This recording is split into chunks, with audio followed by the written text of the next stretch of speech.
Em nome do Pai, do Filho e do Espírito Santo. Amém. O Senhor esteja convosco, Ele está no meio de nós. Proclamação do Evangelho de Jesus Cristo segundo João. Glória a vós, Senhor. Naquele tempo, Jesus disse a Nicodemos: Vós deveis nascer de novo. O vento sopra onde quer e ouves o seu ruído, mas não sabes de onde vem nem para onde vai. Assim acontece com todo aquele que nasceu do Espírito. Perguntou-lhe Nicodemos: Como isso pode acontecer? Respondeu-lhe Jesus: És o mestre de Israel e ignora essas coisas? Em verdade te digo, falamos o que sabemos e damos testemunho do que vimos. Porém, não acolheis o nosso testemunho. Se não credes quando vos falo das coisas da terra, como crereis quando vos falar das coisas do céu? Ninguém subiu ao céu a não ser aquele que desceu do céu, o Filho do Homem. Como Moisés levantou a serpente do deserto, assim é necessário que seja levantado o Filho do Homem, a fim de que todo aquele que crê tenha nele vida eterna. Palavra da salvação. Glória a vós, Senhor. Queridos irmãos e irmãs, ao ler esse Evangelho, enquanto eu rezava para preparar este momento, me lembrava muito de Bento XVI, falecido Papa Bento XVI, quando ele falava aos teólogos.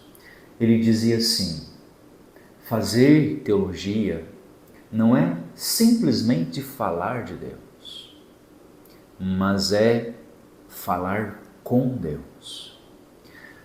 Isso ele queria dizer que, quando nós vamos estudar teologia, muito mais do que criar discursos humanos de quem é Deus, antes de tudo, preciso fazer a experiência, para que por meio dessa experiência, nós não falemos apenas uma ideia de quem é Deus, mas digamos quem realmente Ele é. E isso muda completamente a nossa realidade. Porque então nós não falamos apenas um achismo, mas nós apresentamos Deus naquilo que Ele realmente é, com concretude, com propriedade. E é isso que vai fazer com que nós sejamos testemunhas do mundo. Todos nós somos chamados a sermos testemunhas, mas... E talvez você já fez a experiência de ouvir uma realidade assim.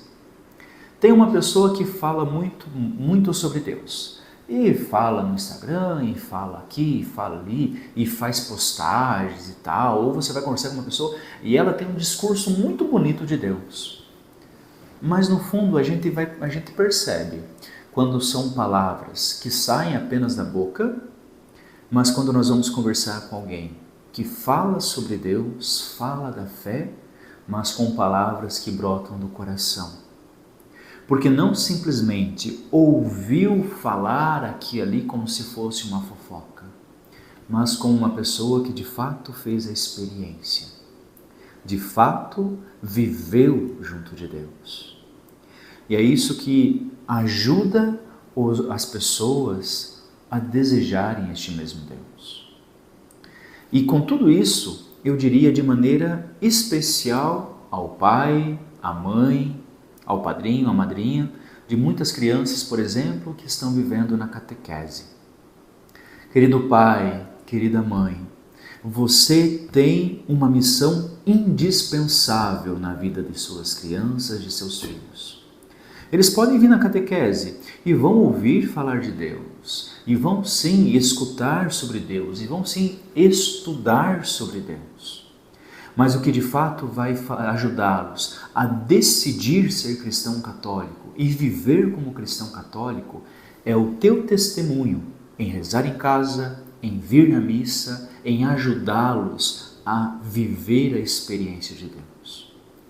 Uma criança que olha o pai e a mãe e vê eles dobrando o joelho, rezando em casa, vindo na missa, eles vão acompanhar. Mas uma criança pode ter a melhor catequista do mundo, pode ter a melhor catequese do mundo. Se quando olha para o pai e para a mãe não vê um testemunho, ele vai dizer: por que eu preciso? Por que eu vou fazer se nem o meu pai, se nem a minha mãe fazem? Sejamos testemunhas, não apenas da boca para fora, mas que as pessoas vejam o mistério da nossa fé, que é testemunhado pelo dia a dia das nossas ações. O Senhor esteja convosco, Ele está no meio de nós. Que desça sobre você, sobre sua vida, a bênção do Deus Todo-Poderoso. Em nome do Pai, do Filho e do Espírito Santo. Amém.